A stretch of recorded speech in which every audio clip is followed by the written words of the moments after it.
અમદાવાદના વસ્ત્રાલમાં થયેલી બબાલના ઘેરા પ્રત્યાઘાત, ગુંડાઓએ ઊભું કરેલું ગેરકાયદેસર બાંધકામ તોડી પડાયું. અમદાવાદના વસ્ત્રાલમાં પણ યોગીવાડી થઈ, જેમાં ગઈકાલે જાહેરમાં આતંક મચાવનાર આરોપીઓ સામે પોલીસે તો કાર્યવાહી કરી છે, પરંતુ તંત્ર પણ આ મામલે કડક કાર્યવાહી કરી રહ્યું છે. જે આરોપીઓએ ગેરકાયદેસર બાંધકામ ઊભું કર્યું હતું તે આરોપીઓના મકાનો એએમસી દ્વારા તોડી પાડવામાં આવ્યા હતા. અમદાવાદ શહેર પોલીસ કમિશનર અને પોલીસના ઉચ્ચ અધિકારીઓ પણ ઘટના સ્થળે પહોંચ્યા છે. પોલીસને સાથે રાખીને ગેરકાયદેસર બાંધકામ પર હથોડો ફેરવી નાખવામાં આવ્યો હતો. આ પોલીસ દ્વારા જે કામગીરી કરાઈ તેને લઈ આસપાસના સ્થાનિકોમાં પણ ખુશીનો માહોલ જોવા મળ્યો હતો. ત્યારે સ્થાનિકોનું કહેવું છે કે આરોપીઓ તેમને પણ હેરાનગતિ કરતા હતા. મકાન પણ જર્જરિત હતું અને તોડી પડાયું છે. અમદાવાદ પોલીસ અને કોર્પોરેશનની ટીમ કામગીરી ત્વરિત કરીને ગુંડાઓને નાથવાની ઉત્તમ કામગીરી કરી છે.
રામોલ વિસ્તારના જે વસ્ત્રાલ એરિયા છે એમાં એક પંકજ ભાવસાર અને એના માણસોએ અમુક ત્યાં જાહેર રોડ ઉપર તોડફોડ કરી છે.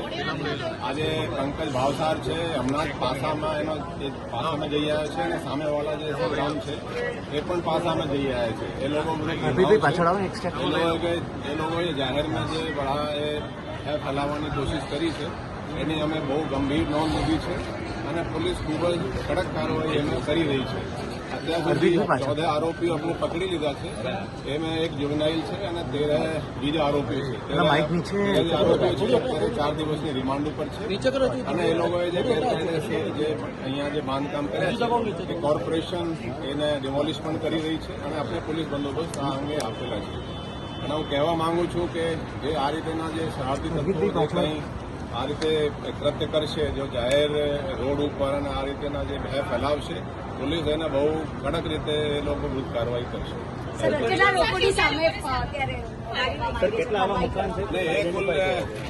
પૈકી 7 જે આરોપીઓ છે એના પ્રોપર્ટી કોર્પોરેશન તરફથી આઈડેન્ટિફાઈ થઈ છે જે બાંધકામ ગેરકાયદેસર છે.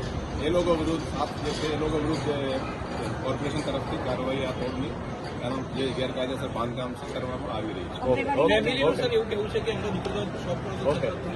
એ તો એ જે છે બધા જે આપણે આરોપીઓ પકડ્યા છે એ બધા સીસીટીવી અને પુરાવા આધારે પકડ્યા છે અને ભવિષ્યમાં પણ કોઈ એવા કરશે તો પોલીસ કડક કાર્યવાહી કરશે.